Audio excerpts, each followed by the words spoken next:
Imagine living in a peaceful farmhouse, only for it to become the epicenter of America's most terrifying witch haunting. A mysterious gnawing sound, a woman in black pulling her hair out, and an invisible force tormenting your family. This isn't a nightmare. It's the Bell Witch story.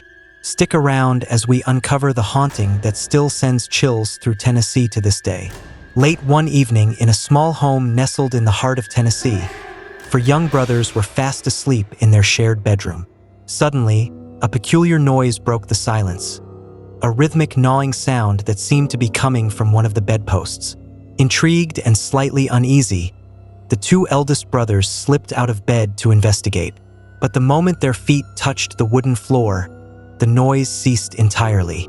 Confused, they scanned the room and inspected the bedposts, but no trace of a culprit could be found. Perplexed, they climbed back into bed, trying to dismiss the incident as their imaginations running wild. However, as soon as their eyes closed, the sound returned, this time louder and more urgent, echoing ominously through the room. What they didn't realize was that this unsettling noise was merely the opening act of a haunting ordeal that would plague their family for years to come. This chilling tale is famously known as the Bell Witch haunting, a phenomenon often regarded as one of the most terrifying and well-documented supernatural events in history. Today, I'm going to recount their harrowing story in detail. In 1804, John Bell, a farmer in North Carolina, found his property too limited for his growing family. Determined to carve out a better future, he and his wife Lucy, along with their 6 children, packed up their belongings and embarked on a journey over 600 miles westward. Their destination was a sprawling 1,000-acre tract of land along the Red River in northern Tennessee. At that time, the region, later known as Robertson County, was sparsely populated, a frontier of untamed wilderness. The Bells arrived with the vision of transforming this patch of raw land into a thriving settlement. John, raised on a farm and known for his tireless work ethic and perseverance, thrived in this environment. Together with his sweet-natured wife Lucy, John also had a reputation for his generosity, often providing food, shelter, and even financial support to those in need. Once settled, John wasted no time. He began by clearing the dense trees on his property, using the lumber to construct a cozy, 1.5-story log house perched on a hill near the Red River. This riverbank was a favorite gathering spot for the few other families in the area, making the Bells' home a natural hub for the community. Before long, the Bell family became well-liked and respected in their new home. For over a decade, life was peaceful and prosperous. Each day followed a predictable rhythm. The children attended school while John and his older sons worked the land, cultivated crops, and built infrastructure to support the budding community. Their farm, known for its tobacco and meat products, thrived, and their family grew, with Lucy giving birth to 3 more children. As their older children married and started families of their own nearby, the Bells seemed destined for continued happiness. But everything changed during the summer of 1817. While walking alone through his cornfield one afternoon, John Bell noticed a large, unfamiliar animal sitting motionless among the crops. At first glance, it seemed like an ordinary dog, but something about its appearance was distinctly unnatural. Its body looked twisted, as though its bones had been broken and reset in strange ways.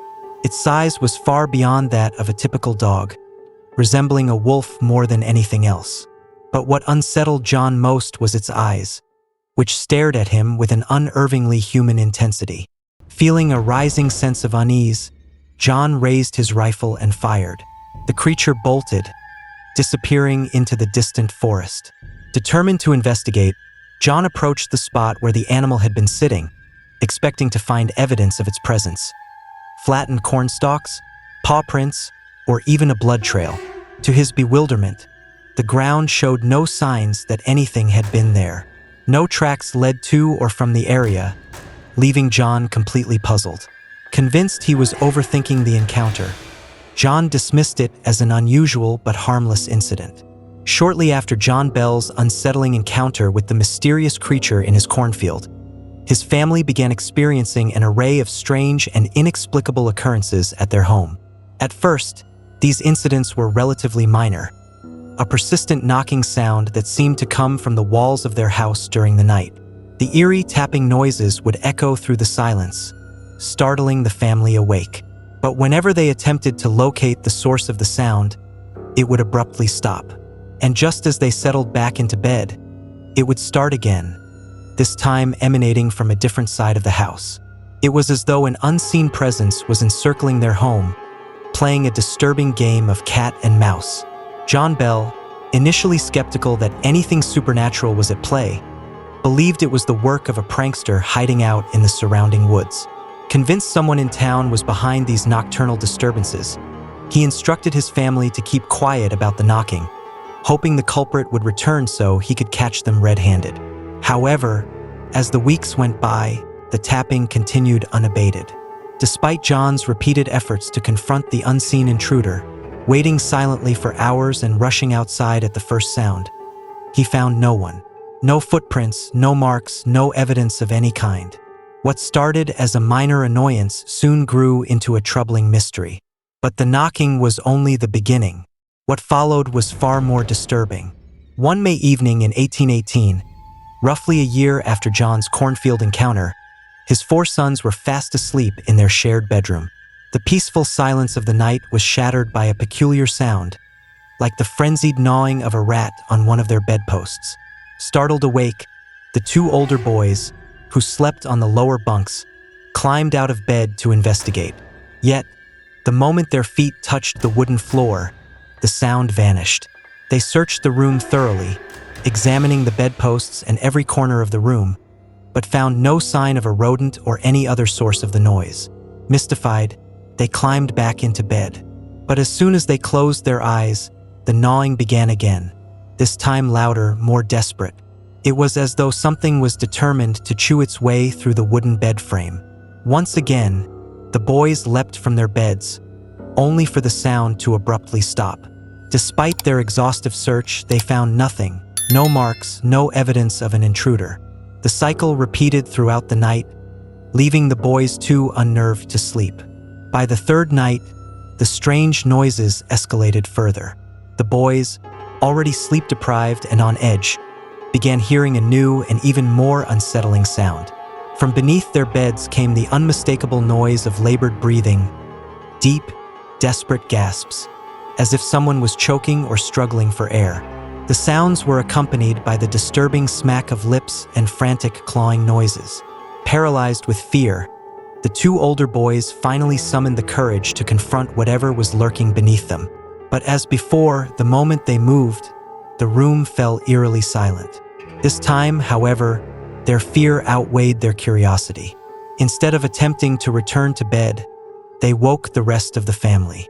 The Bells searched every inch of the house, from top to bottom, for any signs of an intruder or animal.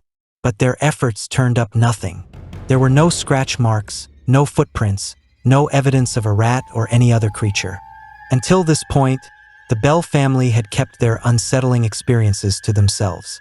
The knocking on the walls, the gnawing sounds, and even the eerie gasping for air had all remained a secret within their household.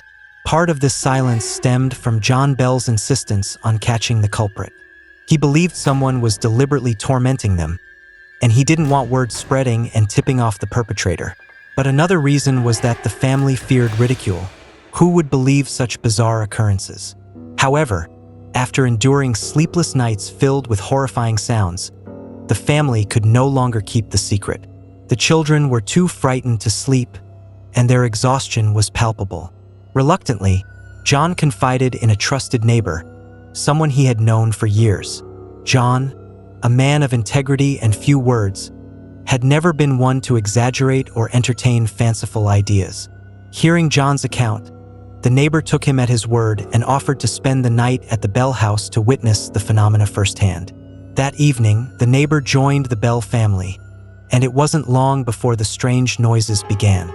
First came the persistent knocking on the walls, followed by the unnerving sound of gnawing wood in the boys' bedroom.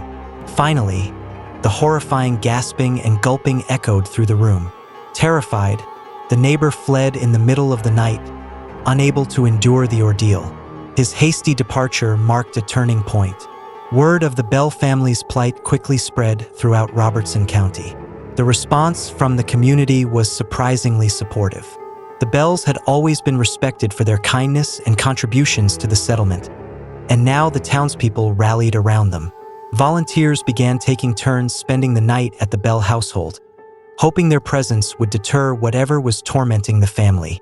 Some believed it might be a prank, while others thought an additional set of eyes might help uncover the source of the disturbances.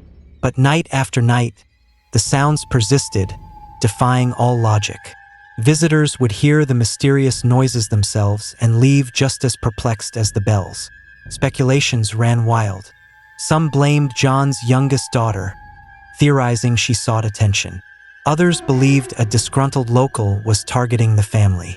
A more imaginative theory suggested that a ventriloquist was responsible, throwing their voice to create the eerie sounds.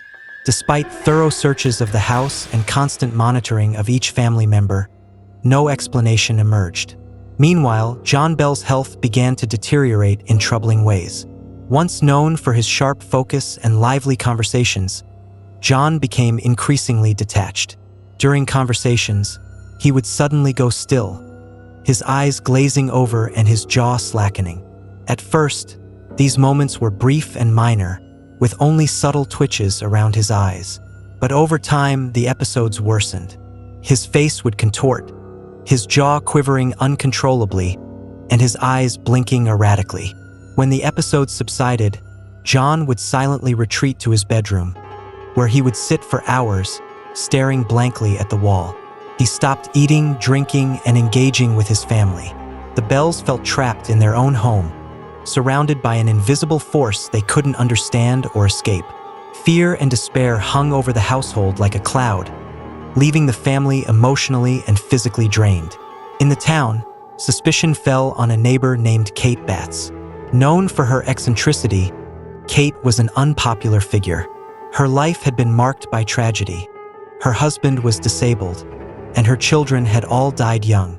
She had a peculiar way of speaking, often using complex words incorrectly, which only added to her reputation as odd. Whispers of Kate's witchcraft spread, and the mysterious events at the Bell house were soon nicknamed Kate. When Kate learned of these accusations, she was outraged, vehemently denying any involvement. By September 18, 20, the Bell family had endured 3 years of torment. Somehow, they had adapted to living with the inexplicable. But John Bell's decline was undeniable. The longer these events continued, the more he seemed to fade, leaving behind only a shadow of the man he once was. John Bell's condition worsened as his sudden fits and twitching became increasingly frequent. The episodes left him drained, and his silent hours spent staring blankly at the walls of his bedroom grew longer and more troubling.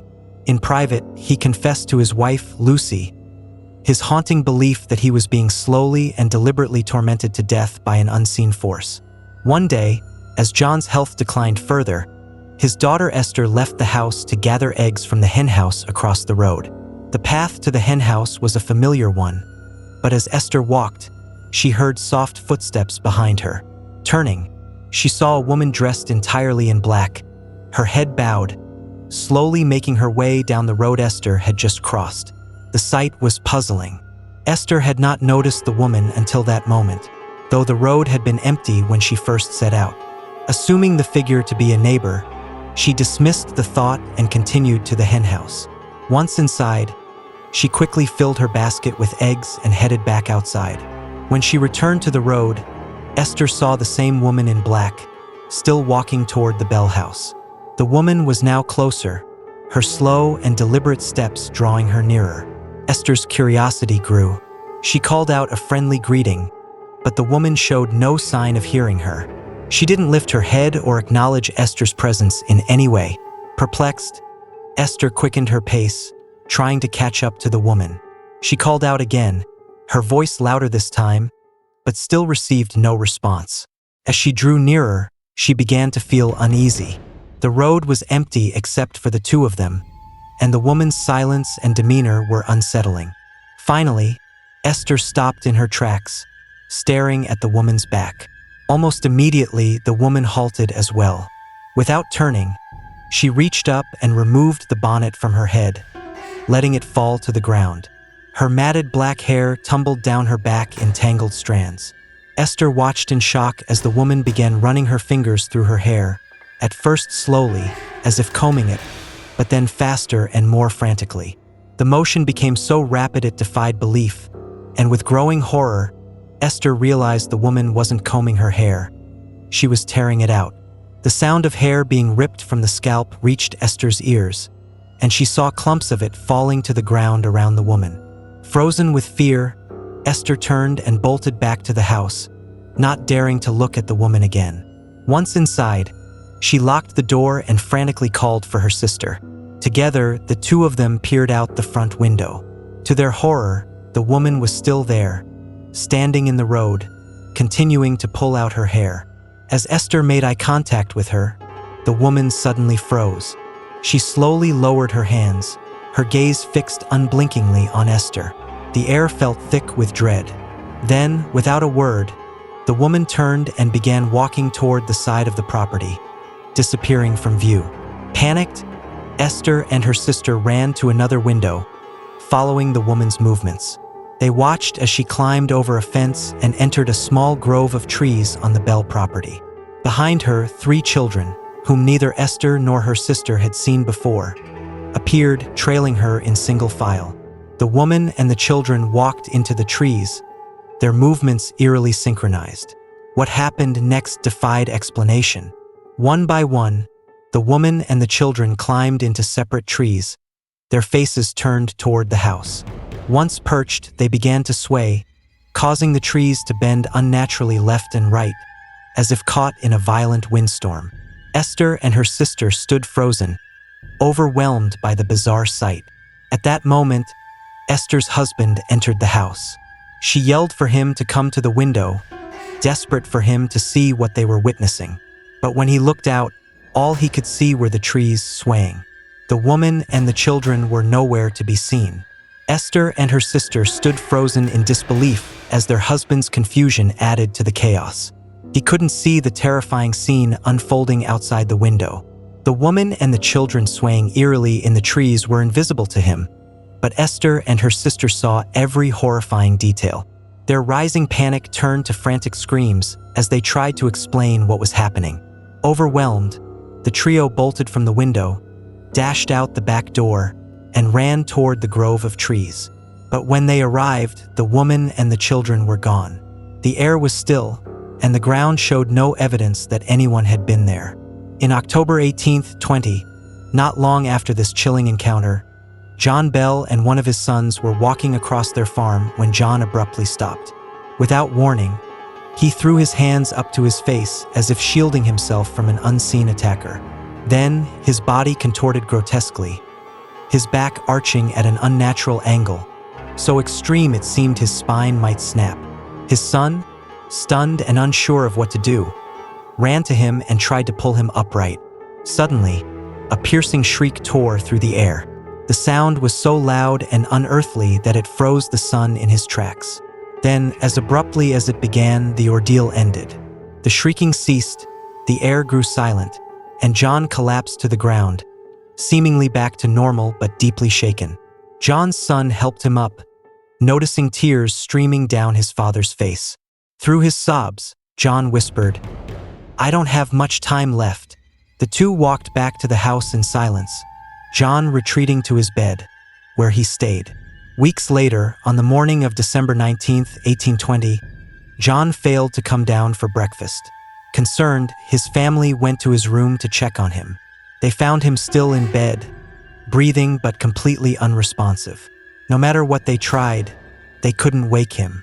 Alarmed, one of his sons rushed to the medicine cabinet to fetch something to help him, but when he opened it, all their medicines were gone.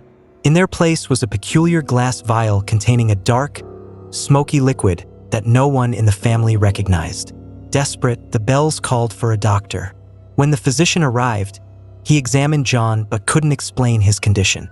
Turning his attention to the mysterious vial, he suggested they test its contents on an animal to determine its effects. The family found a stray cat and administered a small amount of the liquid. Within minutes, the cat collapsed and died.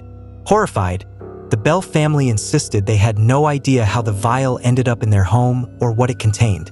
John Bell remained unresponsive throughout the day, and by the next morning, he had passed away.